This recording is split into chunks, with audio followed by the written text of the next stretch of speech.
Hello, नमस्कार दोस्तों। आप सभी का एक नए वीडियो में बहुत बहुत स्वागत है। दोस्तों, आज के इस वीडियो में हम जिस कंपनी के बारे में बात करने जा रहे हैं उसका नाम है केफिन टेक्नोलॉजीज लिमिटेड। दोस्तों, यदि इस कंपनी के कुछ पैरामीटर की बात की जाए तो इस कंपनी का जो पी है वो 42.3 है, आरओसी 30.5 है, आरओई 22.9 है। कंपनी के जो प्रमोटर हैं उनका कोई भी स्टेक प्लेज नहीं देखने को मिल रहा है। इंटरेस्ट कवरेज रेशियो 103 है, पीजी रेशियो 1.95 है, जो कि थोड़ा ज़्यादा देखने को मिल रहा है। इंडस्ट्री पी की बात की जाए तो 42.3 देखने को मिल रहा है। ओवरऑल बात की जाए दोस्तों तो इस कंपनी के जो पैरामीटर हैं वो ठीक ठाक देखने को मिल रहे हैं एक ग्रोथ कंपनी के हिसाब से बात की जाए तो।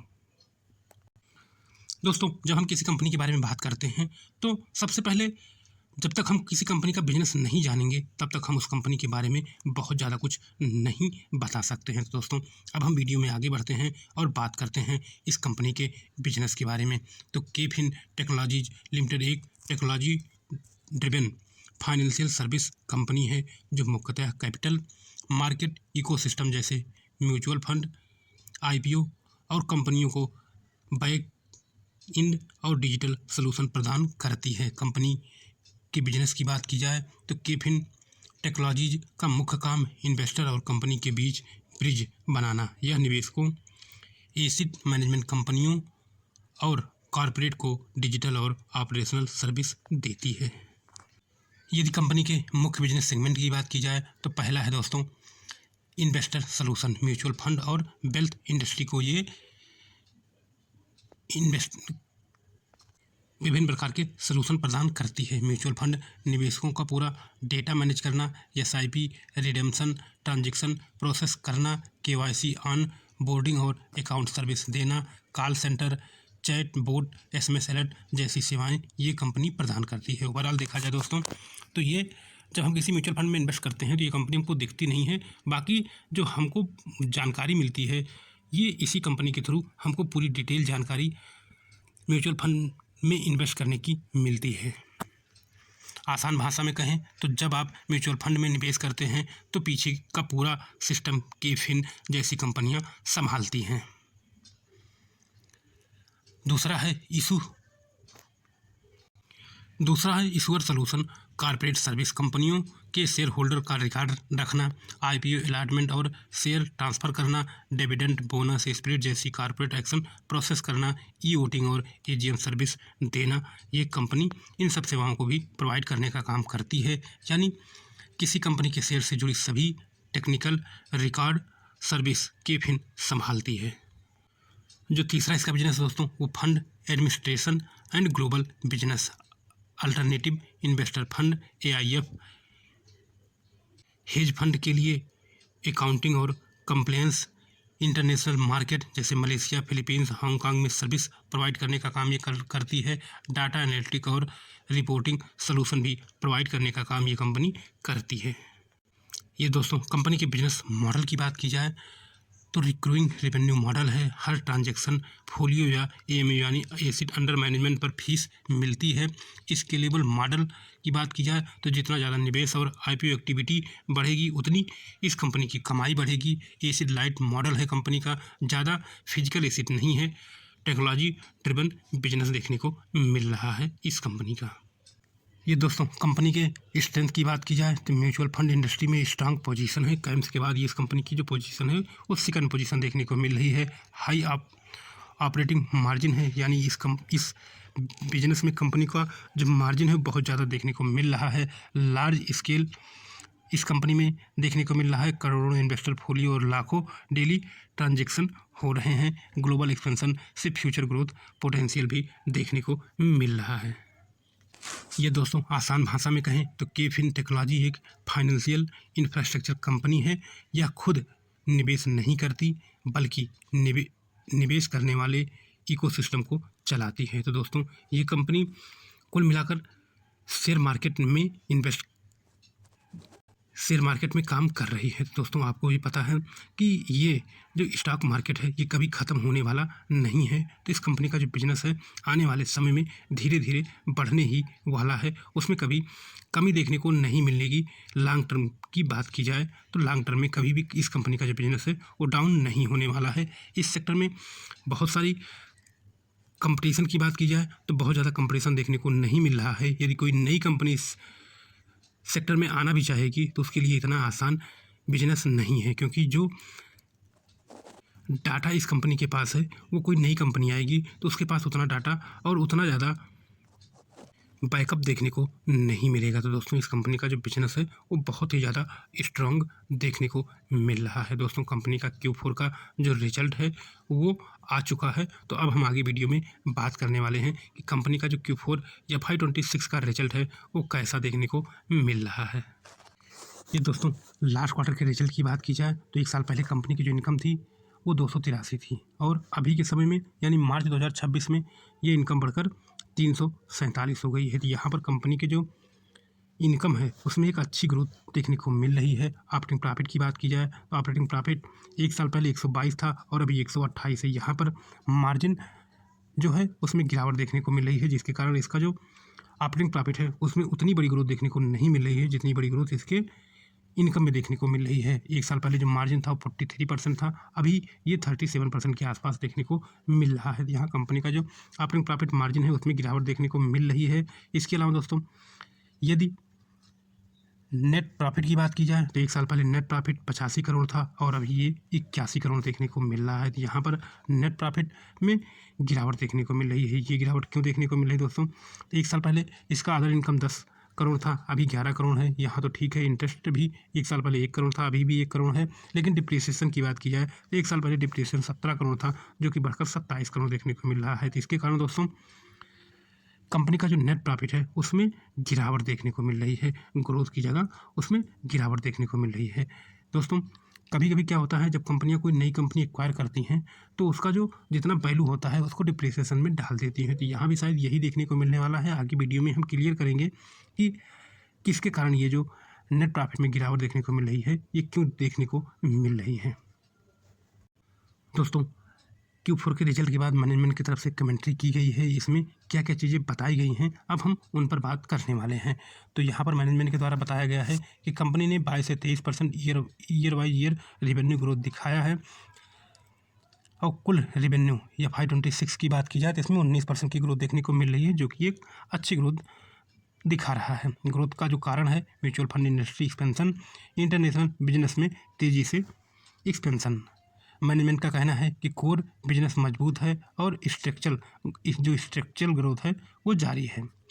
इंटरनेशनल बिजनेस बड़ा ग्रोथ ड्राइव बनने वाला है आने वाले समय में और अभी के इनकम में भी इसका बहुत बड़ा रोल देखने को मिल रहा है। इंटरनेशनल सेगमेंट में 100% की ग्रोथ देखने को मिल रही है। अब टोटल जो रेवेन्यू है कंपनी के रेवेन्यू का वो 20% देखने को मिल रहा है इंटरनेशनल बिजनेस का। एसेंट फंड सर्विस एक्विजिशन से ग्लोबल स्केल बढ़ा है। तो कंपनी ने एक एसिड फंड सर्विस कंपनी जो थी उसका एक्विजिशन किया है। ये कंपनी कहाँ की थी, ये कंपनी क्या काम करती है, आगे हम इसके बारे में और डिटेल बात करने वाले हैं। मैनेजमेंट का जो फोकस है वो ग्लोबल फंड एडमिनिस्ट्रेशन बिजनेस को एग्रेसिवली एक्सपेंड करना, US, यूरोप और एशियन मार्केट में जो ग्रोथ है उसको एक्वायर करना। मार्जिन प्रेशर पर बात करते हुए मैनेजमेंट ने कहा है कि सबसे बड़ा कंसर्न है Q4 में प्रॉफिट और मार्जिन पर प्रेशर आया है और इसका कारण है एम्प्लॉय कॉस्ट का बढ़ना और इंटीग्रेशन कास्ट यानी इक्विजिशन रिलेटेड कास्ट के कारण जो मार्जिन है उसमें प्रेशर देखने को मिल रहा है। कुल खर्च वन टाइम खर्च बढ़ा है। तो दोस्तों ये 3 कारण हैं जिसके कारण कंपनी के मार्जिन में दबाव देखने को मिल रहा है। लेकिन दोस्तों ये कोई ऐसा रीजन नहीं है जो कि लॉन्ग टर्म के लिए कंपनी पर पड़ा रहेगा। ये वन टाइम का है और आने वाले समय में इसमें फिर से एक बड़ी ग्रोथ देखने को मिलेगी। दोस्तों मैनेजमेंट का मानना है कि शॉर्ट टर्म में मार्जिन दबे रह सकते हैं लेकिन लॉन्ग टर्म में स्टेबल रहेंगे। लास्ट में मैनेजमेंट ने बताया कि इंडियन म्यूचुअल फंड पेंट्रेशन अभी लो है लेकिन लॉन्ग टर्म में बहुत बड़ी अपॉर्चुनिटी देखने को मिल रही है। दोस्तों मैनेजमेंट का जो गोल देखने को मिल रहा है लॉन्ग टर्म, वो हाई मार्जिन ग्लोबल बिजनेस बढ़ाना, रिक्रूइंग रेवेन्यू बेस एक्सपेंड करना। ये दोस्तों कंपनी की P&L की बात की जाए तो कंपनी का जो नेट इनकम 2026 में देखने को मिल रहा है वो अपने ऑल टाइम हाई पर देखने को मिल रहा है और कंपनी की इनकम लगातार हर साल अच्छी तरीके से बढ़ रही है। यदि नेट प्रॉफिट की बात की जाए तो इसमें भी एक अच्छी ग्रोथ देखने को मिल रही है और नेट प्रॉफिट अपने ऑल टाइम हाई पर देखने को मिल रहा है। Compound sales growth, compound profit growth, ये दोनों पैरामीटर बहुत अच्छी तरीके से बढ़ रहे हैं। रिटर्न ऑन इक्विटी की बात की जाए तो यहाँ पे भी आप देख सकते हैं कि ये पैरामीटर भी बहुत अच्छा देखने को मिल रहा है इस कंपनी का। बैलेंस शीट की बात की जाए तो कंपनी के पास जो रिजर्व है वो 1501 करोड़ का रिजर्व है और बोरिंग की बात की जाए तो सिर्फ और सिर्फ 55 करोड़ के आसपास बोरिंग देखने को मिल रही है। यानी कंपनी का जो बैलेंस शीट है वो भी बहुत ही स्ट्रांग देखने को मिल रहा है। शेयर होल्डिंग पैटर्न की बात की जाए तो प्रमोटर के पास 22.86% का स्टेक है। एक क्वार्टर पहले ये 22.87 था। यहाँ पर प्रमोटर ने हल्की सी सेलिंग की है। एफआई के स्टेक की बात की जाए तो एफआई का स्टेक एक क्वार्टर पहले 26.16 था जो कि बढ़कर 26.26 देखने को मिल रहा है। डीआई के स्टेक की बात की जाए तो डीआई का स्टेक 24.88 एक क्वार्टर पहले था, अभी ये 25.22 देखने को मिल रहा है। तो ओवरऑल बात की जाए तो यहाँ पर बड़े इन्वेस्टरों ने बाइंग की है। और पब्लिक के स्टेक की बात की जाए तो पब्लिक का स्टेक एक क्वार्टर पहले 26.11 था जो कि घटकर 25.66 देखने को मिल रहा है। तो यहाँ पर जो चेंज देखने को मिल रहे हैं वो भी पॉजिटिव चेंज देखने को मिल रहे हैं। तो ओवरऑल बात की जाए तो ये कंपनी लॉन्ग टर्म के हिसाब से अभी बहुत अच्छी देखने को मिल रही है। और आगे हम वीडियो में बात करने वाले हैं कि कंपनी का फ्यूचर ग्रोथ प्लान कैसा देखने को मिल रहा है। दोस्तों केफिन टेक्नोलॉजीज लिमिटेड का फ्यूचर ग्रोथ प्लान मुख्यतः ग्लोबल एक्सपेंशन, डिजिटल ट्रांसफॉर्मेशन और हाई मार्जिन बिजनेस पर आधारित है। मैनेजमेंट का स्पष्ट फोकस है कि कंपनी को केवल इंडियन सेंट्रिक RTA यानी रजिस्टर्ड एंड ट्रांसफर एजेंट से आगे बढ़कर एक ग्लोबल फाइनेंस सर्विस प्लेटफॉर्म बनाया जाए। सबसे बड़ा ग्रोथ ड्राइव इंटरनेशनल बिजनेस रहेगा। कंपनी ने हाल ही में फंड एडमिनिस्ट्रेशन स्पेस में एंट्री लेकर अपनी प्रेजेंस US, यूरोप और एशिया पैसिफिक मार्केट में मजबूत की है। मैनेजमेंट का लक्ष्य है कि आने वाले कुछ वर्षों में इंटरनेशनल रेवेन्यू कंट्रीब्यूशन 20% से बढ़ाकर 30 से 35% तक ले जाया जाए। इसके लिए KFin global asset manager, hedge fund और अल्टरनेटिव इन्वेस्टमेंट फंड को टारगेट कर रही है। दूसरा महत्वपूर्ण स्तंभ है digital and platform based service. Company लगातार ऑटोमेशन, AI, डाटा एनालिटिक और क्लाउड बेस्ड सॉल्यूशन में निवेश कर रही है। इसका उद्देश्य है client onboarding, transaction processing और कंप्लेंस को पूरी तरह डिजिटल और इफिशिएंट बनाया जाए। इससे ऑपरेशनल कॉस्ट कम होगी और मार्जिन इम्प्रूव होंगे। तीसरा growth area domestic mutual fund and wealth ecosystem. India में म्यूचुअल फंड पेंट्रेशन अभी भी कम है जिससे लॉन्ग टर्म ग्रोथ अपॉर्चुनिटी बहुत बड़ी है। SIP इनफ्लो और रिटेल इन्वेस्टर के बढ़ने से केफिन का core RTA business steady growth देता रहेगा। साथ ही company wealth management, pension service और इंश्योरेंस